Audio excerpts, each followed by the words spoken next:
Alright, so this is part 2, Monday, May 5th, 2008. I was, over the weekend, I did two things. I wrote a paper, 12 pages long, my god. But it was about, kind of self-representation in terms of one's identity. Speaking about, fictional characters and biographical writings, or autobiographical writings, I should say. And it was interesting, the paper. I personally had to stop reading it after a while when I was editing because I just couldn't read it anymore, because I had been working on it all day and I had to turn it in on Saturday, so I just was done. But what I did was I used, the class I just did was on James Baldwin. It was sort of by accident, really, that I discovered that all the things that I had been writing about were relating to issues of identity. And that a lot of the work I did in undergrad related, you know? So I went back through old papers I wrote in undergrad and got out all those old books, you know, and I was going through and reminding myself, you know, about the different texts, reminding myself about my thinking about the texts when I wrote about them before, and, you know, trying to figure out, did I still agree that the text was saying what I said it was saying? And further, did I have anything new, you know, to add?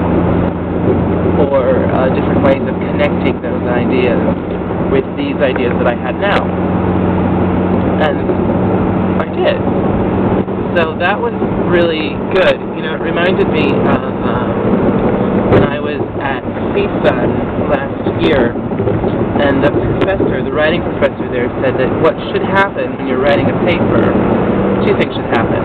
The first is that your sources should be in conversation with one another, and they really were. Like, I found myself like with competing ideas, and so I would go through and pin the two ideas against each other and then sort out what was a more dominating force, like in my own thinking, or further, how one informed the other, you know, like that changed the way I thought about it because of what the other piece said. And the thing that was interesting about that was I was able to do it over and over and over again. I mean, it really continued, so that like the paper kind of snowballed in a way, you know, leading up to this point where, you know, I realized I used to write a lot of unfounded generalities and unsupported ideas and just statements that, I don't know, they sounded fun. It was like Oprah.